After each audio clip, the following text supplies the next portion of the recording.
Welcome everybody to the Long Talk on New Zealand Sport Radio.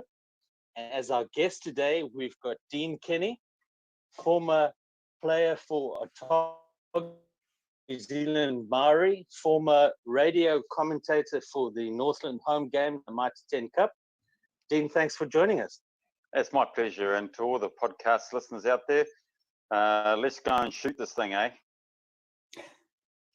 Hang on, John. What How do you is mean, lockdown? former commentator? He's current commentator, maybe. Maybe. Well, I don't know.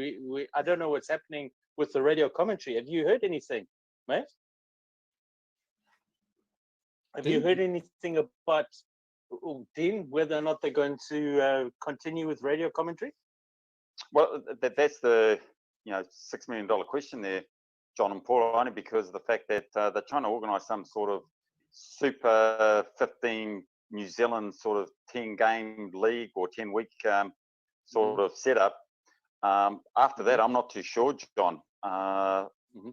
Personally, I would like to see them all then be released to their fellow unions. And from there, get Sky to come on board and really ramp up the NPC or the Mitre 10 rugby, because that would get a lot of people interested in their unions, and they'd come to the games, and Sky would have a monopoly, especially rugby around the world, because there's no rugby going to be played for another 6 to 7 months. How has lockdown been treating you? It's been treating us very well, actually. My wife, when she gets fed up, she goes into the other room or she goes out to the other deck, And that only takes about 5 minutes. So that's why I'm allowed to do this podcast for the next hour, because she doesn't want to be anywhere near me. Don't blame her, really. Yeah, wise woman. Any TV recommendations? Have you found anything on Netflix or YouTube or anything that you can recommend? I've got to say, I'm absolutely sold on the Last Dance. Anything to do with Michael Jordan now. I mean, that guy there is the GOAT of all goats in any sport. And I've just transfixed on watching the Last Dance. And in fact, I'm even watching all the replays and any of the finals in the past, in the 1990s. I'm absolutely engrossed in watching Michael Jordan, because that guy, I reckon if he was playing rugby, he would have been the greatest rugby player of all time, because he was that determined to do well in anything that he did. He was such a competitor, and and his work ethic on and off the court, the way he dressed off the court, it's just a sheer professionalism. I've got to say there, John and Paul, that he is the GOAT of all goats. Who reminded you of him in the field of rugby? The same fierce, relentless pursuit of winning. That's a very good question.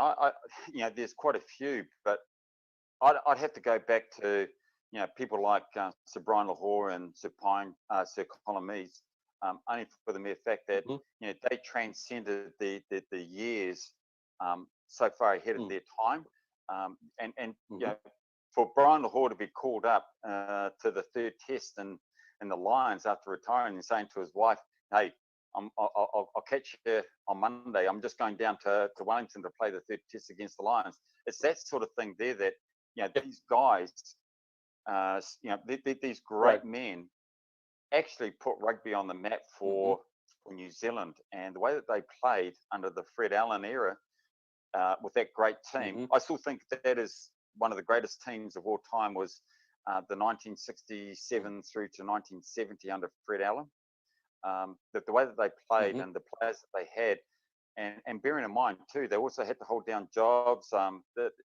Those gentlemen actually preceded anything that goes before the current All Blacks. Yeah, I'm back. Yeah. Can you guys hear me? Yeah, can you get that ugly mid out of the bloody frame there?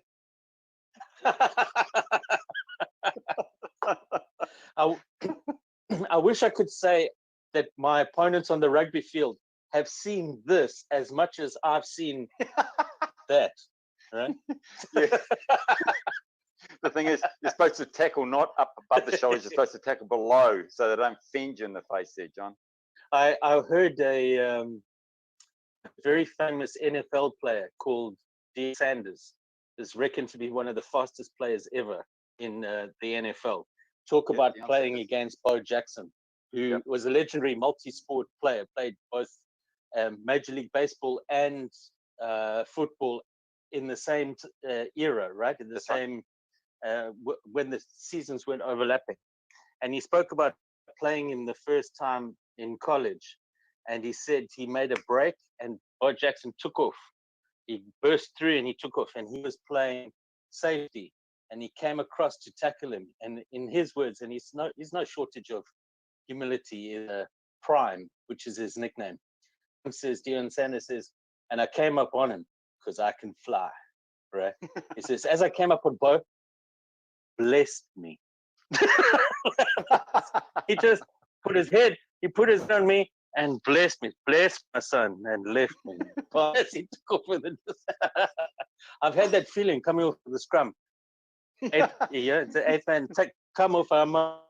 It's like, my son. Off you go. So tell me, you were talking about Sir Brian Lahore and Sir Colin Meads. Yes. Did Colin Meads approach you to join the, what was it, 86 Cavaliers?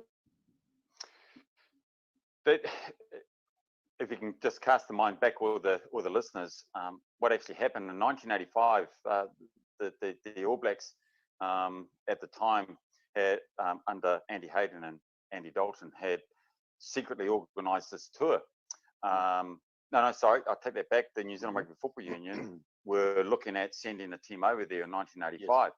However, the government stepped in and the tour was cancelled. So in 1986, right. Both in 85 and 86, there was a team called the New Zealand Emerging Players, and then in 1986, the Cavaliers tour went ahead, and Sir Colin Meads just asked me in 85 and in 86 if I would be willing to go to South Africa if it did come off. And I'd be still in New Zealand, but I'll be as backup. And believe it or not, there, John, I said yes. I would be making myself available, because if I can just cast my mind back to 1970, I was only 9 at that stage there, and my dad used to wake me up and used to take me into bed. I used to kick Mum out, and she used to go into my bed. And I used to listen on the transistor radio to all the All Black games that were on the transistor radio, and I never missed a game. And it was just then that I fell in love with South Africa. And in fact, I've still got the post-tour pamphlet of all the games and the results and the players and also all the off stuff there. And I've still got that to this day. And that All Black team against South Africa cemented it in my psyche that I always wanted to, if I ever became an All Black, I always wanted to play against South Africa. And that's why I did not want to turn down the opportunity to play South Africa in South Africa, whether it be with the Cavaliers or whether it be with a sanctioned tour by the NZRFU. It was always what I wanted to do. And unfortunately, Dave Loveridge got injured. I think it was in the second test, and they didn't have enough time to fly anybody over there. So they brought in Ian Stevens, who was currently in Natal, and Ian Stevens, commonly known as Nectar, nickname, he sat on the bench. So if it had happened earlier, I would have definitely gone. But in hindsight, when I look forward, after that day, I don't think I would have been an All Black. There you go. Such a great story. And but having said that, there, John, just to mention about the All Blacks again, and North South Africa, I was just turned 20, and the 1981 tour came to New Zealand, and I was fortunate enough to play my first home game for Otago in at Carisbrook against the '81 Springboks, and that has always been a fond memory of mine. And I made some very good friends on from the South Africans on that tour too. Can I ask you the results of that '86 Cavaliers tour, the schism that resulted in New Zealand rugby? How long did it take for those bridges to repair? I think if it wasn't for the World Cup in '87, John, I don't think those bridges would have been mended as quickly as they have, because what the '87 World Cup did was it actually engaged the New Zealand public, and they actually forgot about what happened in '86. So I think if it wasn't for the '87 World Cup in New Zealand and in Australia, I think that and it's been well documented. And I don't know if you remember back in November with the World Cup last year, they had this documentary, and it was more about David Kirk and that actual rift that actually happened with between David Kirk and quite a few of the senior players that went on that Cavaliers tour. And I've got to say, it did happen. However, the good thing was we were able to move on pretty quickly with the '87 World Cup, and I think it was all forgotten really about the Cavaliers tour. Dean, did you find that because you were kind of a reserve that wasn't used to the Cavalier tour, did you manage to kind of bridge both camps? Because the people on the Cavaliers tour knew you were kind of a reserve, but the people who didn't go or anti it, you didn't go. So did you manage to bridge that both crowds? The funny thing is, Paul, when you look back at the '86 Cavaliers tour, the two players that didn't go but were selected, John Kerwin and David Kirk, they're the ones that actually all the spotlight was on. And so people like myself didn't really, we weren't really frowned upon. Yep. Even though we're in the Baby Blacks, and also in the team that played in '86 against the Australians, and then went on further on to the French tour. We really weren't where the real major sort of beef was between the Cavalier players on the '86 tour of France and the ones that stayed home, like David Kirk and John Kerwin. More so David Kirk. However, the great thing is on that tour of France, we were able to string some pretty good results together until we got to Nantes. However, that was taken out of our hands by the French Federation, and it's all been well documented. But the great thing, there was still a bit of a rift when you got on the bus in the '86 tour with, the majority of the Cavaliers players were down the back of the bus, and David Kirk and a few of the other boys were down the front of the bus, and the newbies on the tour, myself included, John Gallagher, Marty Berry, all of us were kind of like in the middle of the bus. So there was this sort of, they're talking over us all the time on the bus, not to us. Yeah. And so, but having said that, it was I've got to say, the other thing too is when they removed David Kirk from the captaincy after the '86 Australian loss of the Bledisloe Cup, then they handed it to Jock Hobbs. I think that was a very shrewd move on behalf of the selectors, to Brian Lahore, to Colin Meads and Stan Hill, to take it away from David Kirk because of all the pressure from the Cavaliers that were placed on David Kirk through the Australian tour of New Zealand. I think that was a very good move for Jock Hobbs. And I've got to say, Jock Hobbs was such a diplomat on that tour that he was able to be the one to bridge that gap. And I think that was the great a great sort of gap filler, was having Jock Hobbs there. just one more before I hand you back to John. Sure. You've obviously played in a lot of different environments. Does anything beat winning to paper over cracks in the dressing room? Is it does stringing results together is always that's always a good way of fixing those sort of things? It is, and however, you could still sense after we won our games in France, leading up to the last game there, that the old court sessions that we used to have. Mm-hmm. Oh, yeah. The old court sessions. They were there to kind of like create that sort of bond, but you could still see quite a bit of tension at times in those court sessions. So as I say, I think throughout the tour there was some underlying tension. However, going forward to the change of selectors in '87 for the World Cup and having the World Cup in New Zealand, it actually allowed a lot of those tensions to disperse, while at the same time it brought the country together, I believe. But you've also played teams like Otago and your school teams. There's the dressing room in general is I guess what I'm talking about is always much happier, isn't it, when you do manage to string some wins together, and that's always a better place to be in or have you had losing teams you've been in where actually the dressing room's been a really great place to be just because you're all playing for each other and you know that you're trying your best anyway?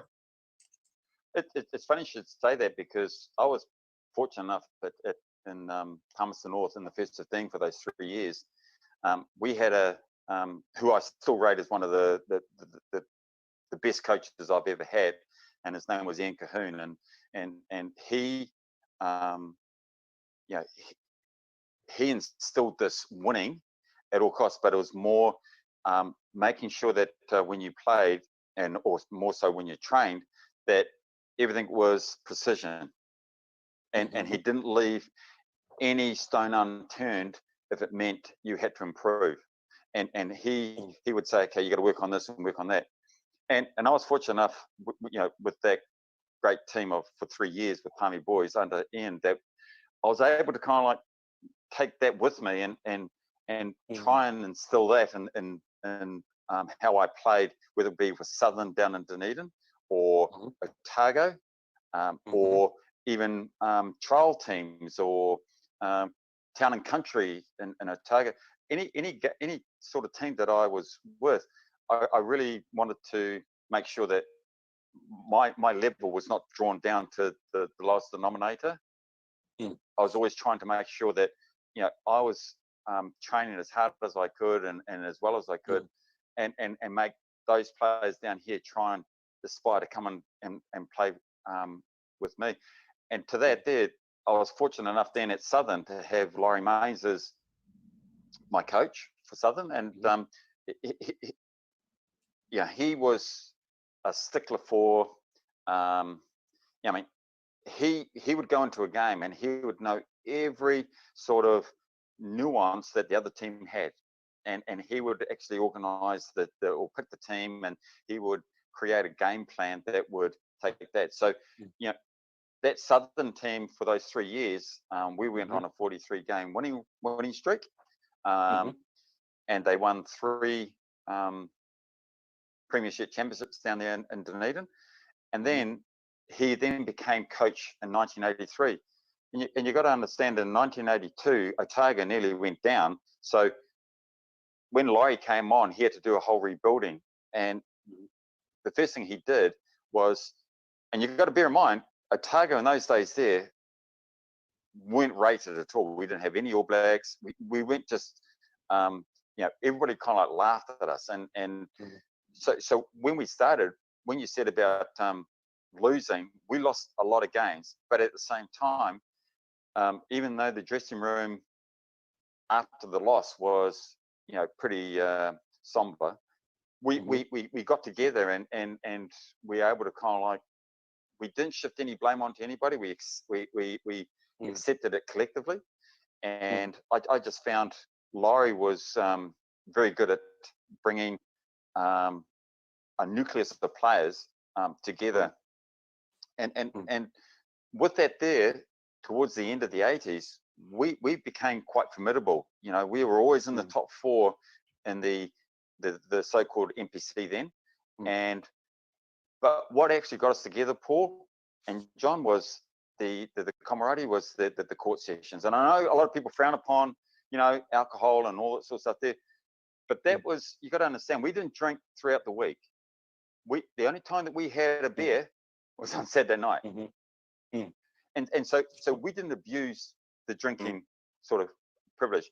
What we did was we created a great camaraderie, and I don't know if you know these statistics, but in towards the end of the 80s, like 88, 89, 90, 91, there was something like 10 to 12 Centurions in the Otago team, and that just goes to show how Laurie had built those players to a situation where we were revered. And in 1991, they actually won the NPC for the first time, and that's all credit to how that the taking the losses and how we could turn that around to build a team spirit, and then from there it just showed on the field after that. Now you made your debut in '81, right, for Otago? That's exactly right, John. Right, and you played in the game against the Springboks on the '81 demo tour. I did, and I've got to say, John, when I was selected, and believe it or not, that was my first, even though it's my 4th game, it was my first game on Carisbrook. And I talk about, because the game was on the Tuesday, because it was before the first test in Christchurch.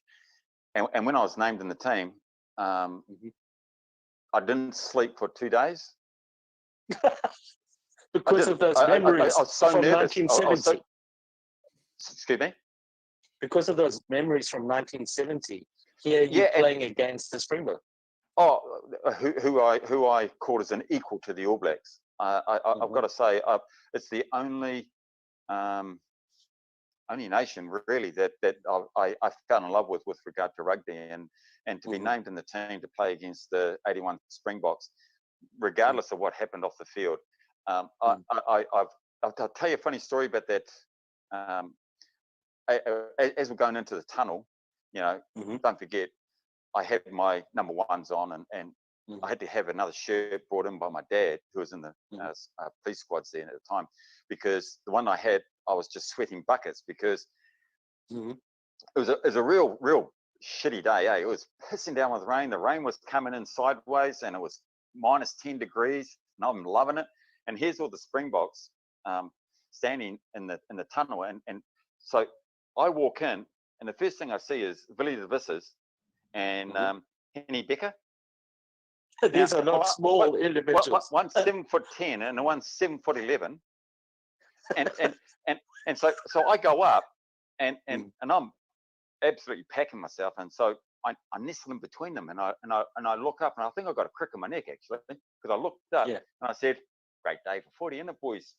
And then turned around and quickly rushed back into the changing room, because I'm sure that they were going to say, "Bam!" bang me on the top of the head and make me 5 foot instead of 5'10", about 4'10". I must say that for the listeners, Henny Becker in South Africa is one of the legendary large fellas that have played for South Africa, with legendary large hands as well. So I can imagine it's your first sight of the Springboks. Must have been that. Well, the funny thing was, John, the day was that wet that if it had been a fine day, we would have got our butts handed to us. I tell you that now. And my father was in the police at the time, and he was in control of one of the squads. Not the infamous red, blue, or whatever colour. He was just one of the squads. And on that day, his squad was designed to patrol the part of the other part of the field, so nobody could come on. And my dad was standing down the Rose stand end, and next thing you know, Dad's the only policeman watching the game because I was playing, obviously. Yeah. And the rest of the police were facing the stand. Anyway, Dad gets a call 20 minutes before the game starts, and down the scoreboard end, there's about 25 protesters. Yes. And so Dad told me, he said, right. So he went up there and he says, you protesters, get out of here. My son's playing today. I don't want to miss a minute. So get the hell out of here and we'll catch up in Christchurch. So they left, and then he went back and he stood there, and it was quite funny in the first, believe it or not, Otago were up, I think it was 13-0, 10 minutes into the game. We scored a try right below my dad's feet, and Don Cameron, who was a reporter at the time, he wrote it in his book about the tour, and he ended up throwing his helmet in the air, and Don Cameron actually reported that, Don, in his book, about how Sergeant Kenny threw his helmet in the air watching his son's Otago team score the try at his feet. What was the final score? I think it was 17-13, and I've got to say, it's one of those sort of things that you guys were the luckiest mothers on earth, because there's a thing that if the ball hits the flag at the top of the goalpost, it's counted as over. So anyway, Errol Tobias, the Black First Five, he did a penalty shot, and it hit the upright. Hit the at that stage they had a big blue pot at the top. It hit the blue pot and it dropped down in the end zone. So we walked back to halfway. Next thing you know, Ray Moore comes flying through, dives on the ball, and he gets given the try. And we went, no. And the referee after the game says, you know what, you guys are right. So anyway, you got 6 lucky points there, and then just before the end of the game, old Vinay Klaasen did the crab crawl on his hands and knees with the ball for about 25 meters. And he put the ball over the line, and he got given the try. And it was called Rabbitine nowadays, but he was given the try. And so they ended up getting those 6 points there, and they won. It was 13-11 at that stage there, so you won the game 17-13. Well, just to talk about how unlucky you guys were, the only reason that Van Klaasen was playing in that game was because the first test was on the Saturday, and he had been dropped, the tour captain. And he had been dropped because the previous Saturday he'd been pictured after beating Wellington. He'd been pictured in the jacuzzi with Errol Tobias, who was the only non-white player on that tour. Both of them sitting in the jacuzzi in the change room, the soak or whatever it was, with glasses of champagne. And after that picture of the white Springbok captain, remember height of apartheid then, was splashed all of the National Party or apartheid era ministers, quasi-Nazi, and he called him up, and Van Klaasen says in his book, the day before this test, day before the game that you played in, and he was told to go practice with the B squad, the midweek team. It's funny to say that there, John, to bring that up, because I actually became... And so he was dropped for the first test. That's right. And it was funny because I was just going to say I became close friends with Vinay Klaasen immediately after the game.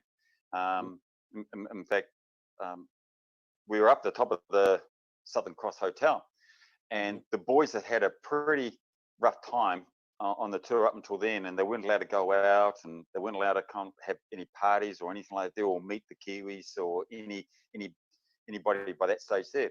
So next thing you know, after the game, I said to Vinay Klaasen, look, my dad said that they're having a bit of a shindig down at the Prince of Wales, and the red squad's going to be there, the blue squad's going to be there, and there's going to be no protesters because they were all shipped up to Christchurch. And I said, so do you want to go to a party? and that was on the Tuesday night after the Yeah. game. You see, so next thing you know, the word went out from Van Klassen. You see, and we're having a few beers, and next thing you get Devane Sufontaine. Yeah. Who is Casey very Pina. small. Yes, yes, Ivan yes. Sufontaine is tiny. Yeah, and Casey Pina. Yes. Danny Gerber. Okay, so let me just Billy- let's set the scene. Divan Sufontaine starting number 9 on that tour for the tests. Casey Yes. Pina, father of Ruan Pina, who Yep. some of the listeners may remember playing for the Springboks. Yes. But he played fullback, first choice fullback on that tour. And Yep. you said, who's the other one? Danny Gerber, the Gerber. legendary, Yep. legendary centre.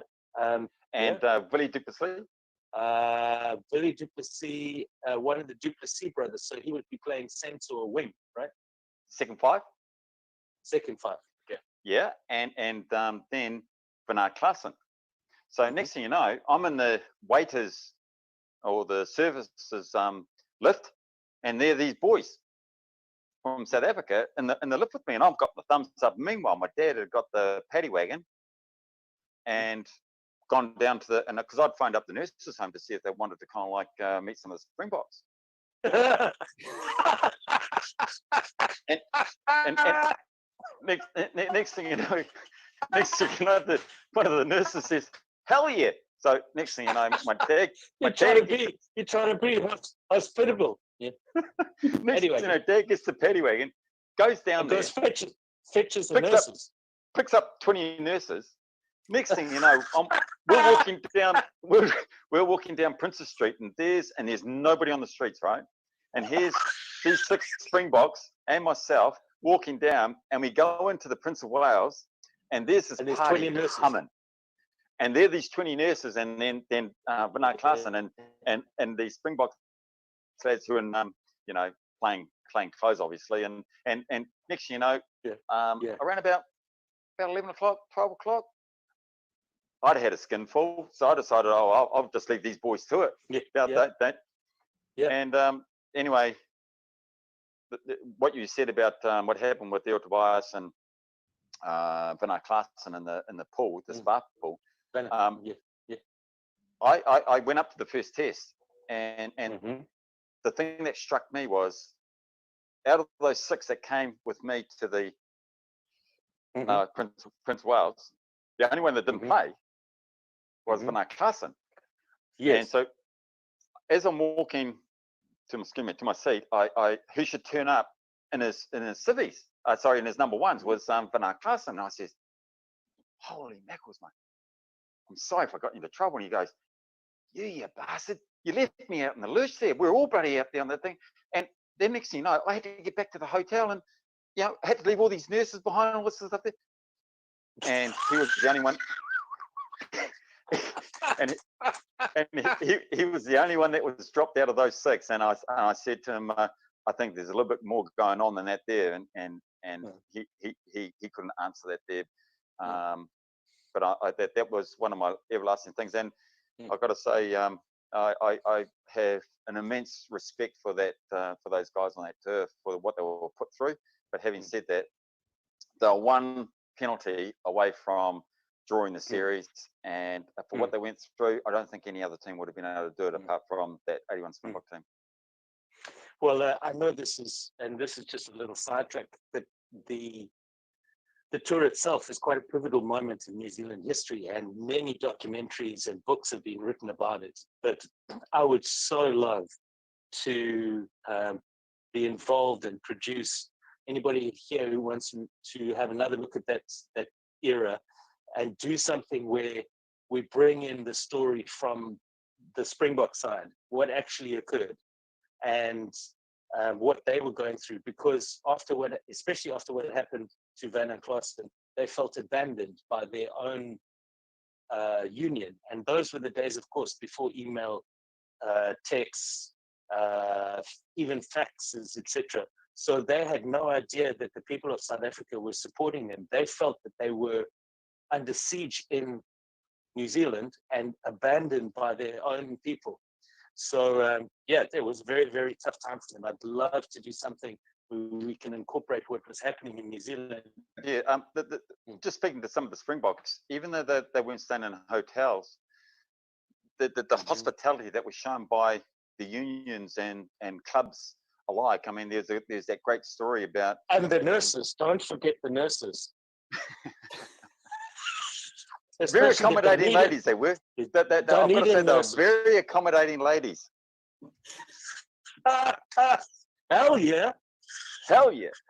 And but the other great thing too is, you know, even though they were staying, that they weren't staying in hotels, I was just going to say that the great story of down in Southland, how they stayed in the squash courts, and they knew that they were so safe there. I mean, they were so looked after, with mutton birds and oysters, and they were safe as houses down there, living in the squash courts.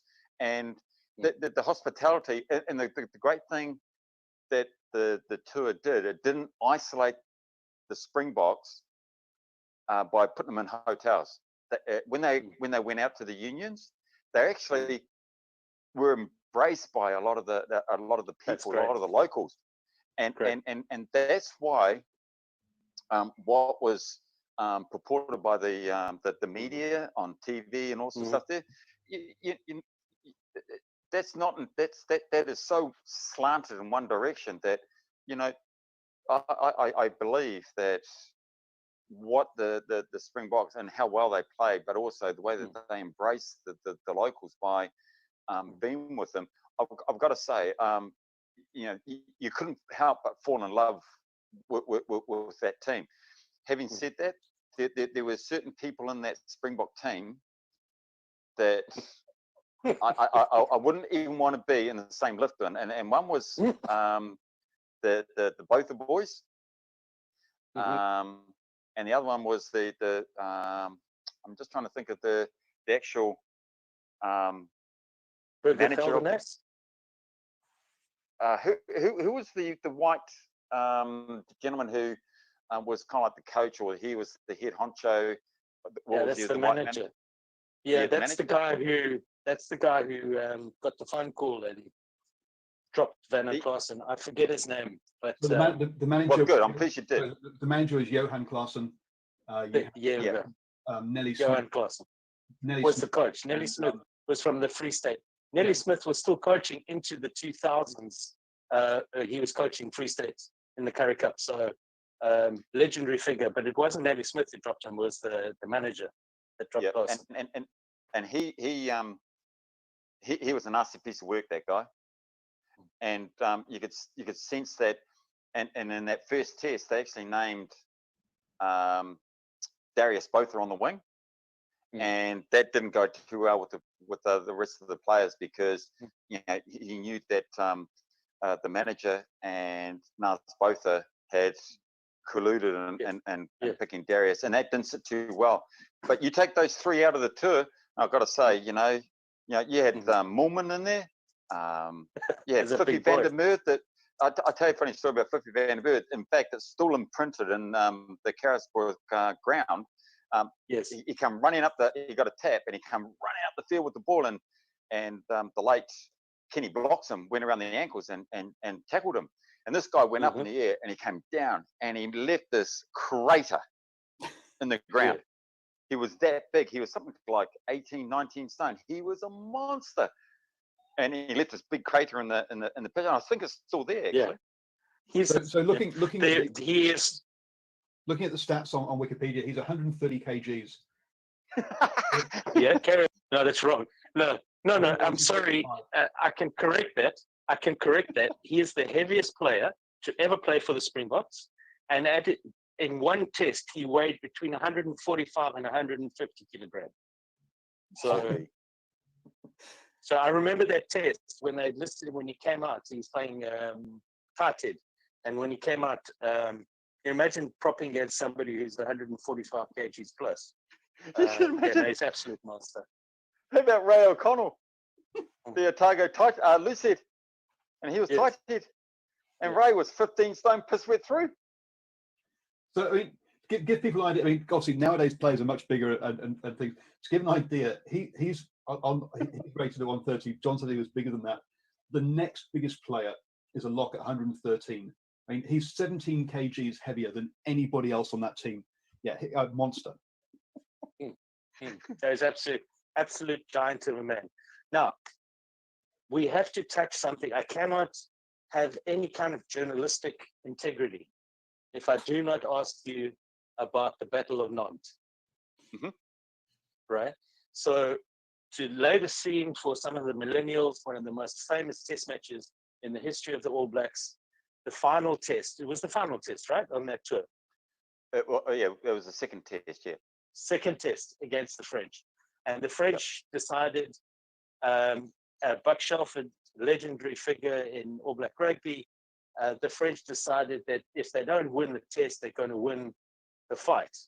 And they proceeded to indulge in all sorts of skullduggery and legendary moment at halftime. Buck Shelford comes in to the change room and he's been rucked so badly that the inside of his scrotum is on the outside, right? Now, can you confirm or deny this legend? No, I can definitely confirm that there. But at halftime, I didn't know what was going on. But after the game, John Gallagher was sitting, I think, to the right of me, and I think it was Kipper and I were on the bench that day, and we're sitting there, and next thing you know, Buck missing a couple of teeth, and he's a bit from the game. Because you got a kick in 20 minutes into the game, and he got concussed, and he continued on playing as any warrior of his stature would do, and at half time, the doc says, "Look, you can't keep playing," and he says, "No, I'm going to keep going," and then that when he came off with something like 20 minutes to go, he must have been in a lot of pain, John. I mean, he was, after the game, we're sitting opposite him in there, and next thing you know, you had the towel wrapped around him, and another towel overhanging it while the doctor went away, and then to get the sutures and some swabs and stuff like this. So next thing you know, it was too big of an operation for him there. But at the time when he took the towel away, this white thing just fell out, hanging by a piece of string. And Kipper and I are kind of like looking sideways like that. And Kipper goes to the doc and says, "Is that what I think it is?" And the doc goes, "Yeah, that's his testicle hanging out of his scrotum." Well, I left and I went into the toilet, bathed, and Kipper's just shaking his head. He said, "That ain't right." So they then kind of like packed it all up, and then they took him to the hospital and proceeded to give him, I can't remember, I think it's something like 25 stitches or 35 stitches in his scrotum. And the thing was, the guy never ever complained. But I've got to say that whole tour leading up to that last test, the French in those days there, and what a lot of the millennials don't understand there, John and Paul, is the fact that when you went on those tours there, you only had 26 players. You didn't, and then your entourage was a coach, which was Brian Hall, the manager, which was Richie Guy. You had the doc, you had the physio, and that was it pretty much. And so that was the team. So when somebody got somebody that was like in a position like halfback or hooker, you're pretty much on the bench every game. So we only had 11 reserves to play the next game, or fresh guys to play the next game. And so, and in those days there too, you only allowed 4 reserves. So you're only allowed to get on the pitch if somebody was seriously injured. And, not like today, you get some guy getting subbed with 2 minutes to go and they get a cap. These guys here in those days there, we had to have a prop that could cover both sides. We had to have a hooker. Then we had to have a Lucy. and then we had to have, or hang on a Mm. sec, I know it was only 4 reserves, and then we had to have a halfback, and then we had to have a back reserve that could cover quite a few positions. And so we're always, Yes. yeah, on the bench. And the sad thing, the French knew this, so they, from game one right through to to that last test, Yeah. were stacking the teams. We're stacking the teams to soften Yes. the ABs, and the Right. French players from the 86, from 85, 84, that were still playing, but they weren't going to be in the French team. They were picked in the selection team to soften us up. And there's some really, really hard case stories about the skullduggery. But having said that, a lot of those All Blacks didn't back down. I mean, the guy that sticks in my mind is Cowboy Shaw. The French absolutely respected Cowboy Shaw, but I tell you what, he was the hard man. And anybody, see, he should have been playing against the French in that Nantes test, because he would have looked after Buck. He would have just stood there and clocked, whether it be Champ or Rodriguez or whoever else was playing in that team. He wouldn't have stood for it. But they didn't pick Mark Shaw for some particular reason, and that's what happened. Yeah, so just to give people an idea as to kind of what you're talking about there. So you started on the tour against a French 15 on the 21st of October. 5 days later, you're playing Selection de Centre on the 26th. 2 days later, you're playing a French 15 again on the 28th of October. 1st of November, so that's about 3 days later, you're playing another game against Raison Ludec. The Côte de Basque selection 3 days later on the 4th of November. 4 days later, you got a test match. 3 days later, you've French Barbarians. 4 days later, you've got another test match. Yeah, it's there's no gap at all, is there? There's no time for recuperation during that. And 20 and for 26 players. Now, these players today, guys, are bitching and moaning that they got too much rugby. I mean, and in those days there, we had to hold down a job too, and half that team that went across were self-employed, and what the union were paying us was minuscule compared to the losses that these players were making or what they were sacrificing back home, and that's why you can't make a comparison between what happened back then and to the current day sort of setup that they have, and I think it's one of those sort of it really does gripe me that I hear a lot of the stuff now that they've got too much rugby, when what Paul has just said, it was just so loaded that and in those days there, you didn't have time to kind of like recoup or because the next game was also loaded with other French players, and the next game was with old French players, and so you're continually and that's why I think in that last test match against the French, I think everybody was just knackered, because it had been a really, really ugly year with the Cavaliers coming back and all the stress and stuff like this. So, I mean, to only lose one game on that French tour and under those circumstances, I think it was a credit to those players there, and especially led by Jock Hobbs. Now, talking about that tour and something that personally affected you, you were interviewed by Ron Polanski. Yes. And you were asked a question comparing Frano Bottica and Grant Fox. And then a story appeared back in New Zealand where you were quoted as saying you would prefer to play with Frano Bottica rather than Grant Fox, who was your roommate on that tour. And that story that appeared had an effect on your relationship during your playing days and Foxy's playing days while they overlapped. So now, in public, on this podcast and broadcast, I want to give you this opportunity. What would you like to say to Foxy about that article? What would you like to clear up? The first thing is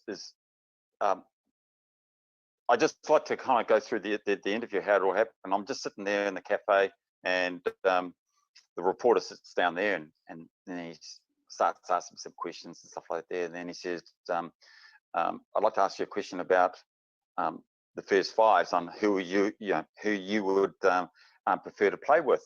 And I said, is this off the record? And he goes, yes, it is. And next thing you know, he said, so who would be your first five of preference to play with? And I said, if it's a test match sort of environment where you needed to have a control, you needed somebody there to control the game and put the team in the right position under test match intensity, it was Grant Fox every day of the week and twice on Sunday. And then I said, but however, it's a barbarian sort of game and it's open and you wanted somebody, I'd have Frano Bodika. Well, next thing you know, because in those days there, when they reported it, it went back to New Zealand. We didn't know what was written back there in New Zealand. So I have no idea if somebody back in New Zealand had phoned up Grant to say, oh, this is what we reported, which it wasn't. And I never got a chance to talk with Foxy because during that game in the Côte de Basque, he ended up punctured in the lung, and so he had to go to hospital, and he didn't actually rejoin the tour until the Nantes test. And so we never really got it. And he was my roommate, Foxy, brother. And up until then, I thought, we were pretty good friends. We were talking and stuff like that. However, I think after that, somebody may have kind of mentioned to him when he got back, and all I said, I'd just like Foxy to know that what was reported was not what was said, and if it affected how you felt towards me, I can only apologise, but that is not what I said, and that's why after that I felt really compelled not to do too many interviews after that there with reporters, because to say it's off the record and then it goes on the record and it affects certain people's relationships. I'm sorry, I can't condone that sort of behaviour. That's quite understandable, of course. Quite understandable. So I've got a bunch of names that I would like to run through, and I'm going to ask you basically to treat them like word association. Just to tell me the first thing that comes to your mind. Doesn't need to be a long detail, just the first thing that comes to mind when I mention these names. Yeah. But before we do that, there's one question that I'd like to ask you. When you think of your career, people that you played with, or maybe against, but I'm thinking specifically people that you played with, who did you say during practice or whenever, who would you say that as they performed, you went, how did he do that? Where they just blew you away as a rugby player? I'll give you an example. We interviewed Warren Brosnahan, and he mentioned Brian Habana would do things in practice and in the game where he just would be like, his jaw would just drop at the sheer athleticism of Brian Habana. Did anybody do that for you while you were playing? Buck Shelford.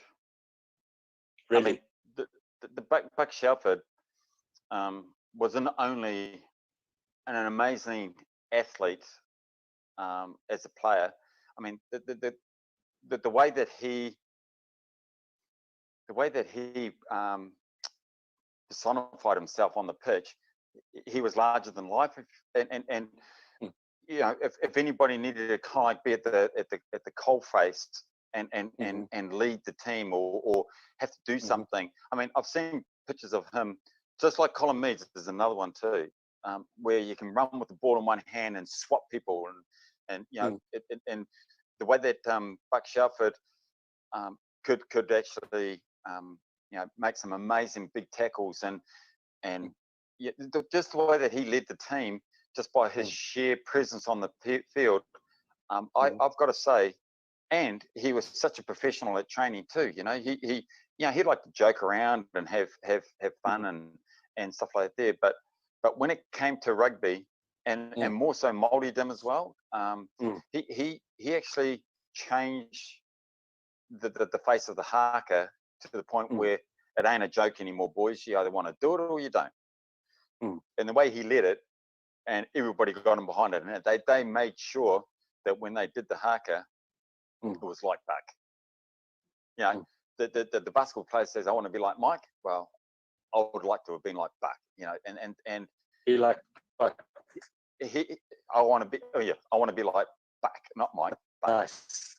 And he was, you know, a lot of the players would walk over broken glass for Buck, just for the sort of person that he was, and the sort of mana that he bestowed. Even though you weren't a Māori, a lot of these guys here would have said, and for him to be, you know, for Zinzan Brook to be compared to Buck Shelford, okay, he does a drop goal in the World Cup and stuff like that there in '95, but you can't make the comparison between Buck and it's just like saying Michael Jordan and Kobe Bryant. You know, it's the same as saying Buck and Zinzan Brook. Yeah, and that's my comparison. He was amazing. Those sort of players only come around once in a lifetime, and I think the other gentleman before him was Sir Colin Meads. 5 years of your life, but you get to pull on the black jersey. Yep. And get in your full powers. You get to run on and play a test. Yep. One more time. Yeah. What are you? Who would be against? You, the opponents that you choose. Okay, I would love to put on the jersey, play against the Springboks at either the Loftusveld or Ellis Park. Okay, but it's going to cost you 5 years. My wildest, I don't care. You're taking it. I would take that in the month of Sundays because, as I said, you know, that's how much I am in awe of the Springboks. You know, I was going to, if you'd said no, I was going to offer you to lead the haka, right? Which as a Māori you could, right? Yes. And if you didn't take that bait, I was going to offer you a season, like one full season of test matches, like one full year. So you get, say, 14 tests. But it didn't cost either of those. This is what I was going to offer. Just one test against the Springboks on the Highveld, because both of those are on the Highveld, and you give up 5 years of your life. Thank you for giving your time to us. Thank you for showing just how much that black jersey means to a New Zealand rugby player, to any New Zealander who grew up listening on the transistor radio, to Sir Colin Meads' play, and the boys back in 1970. Thank you for your time. Thank you for sharing your memories. Dean Kenny, we appreciate it. Thank you. It's my pleasure. Yeah, folks, to like the Facebook page, and if you prefer to listen rather than watch, then subscribe to the podcast. Just search for New Zealand Sport Radio. We're on Spotify, iTunes, iHeartRadio, Acast, all those best podcasting places. Also, we have an added extra. If you head over to drivingmall.com, we have a word association game where John gives names and Dean bounces back the first word that springs to mind. So that's a special extra, folks. Head over to drivingmall.com. I'll put the link down below for that. Thank you, Dean Kenny. Thank you very much, everybody. My pleasure.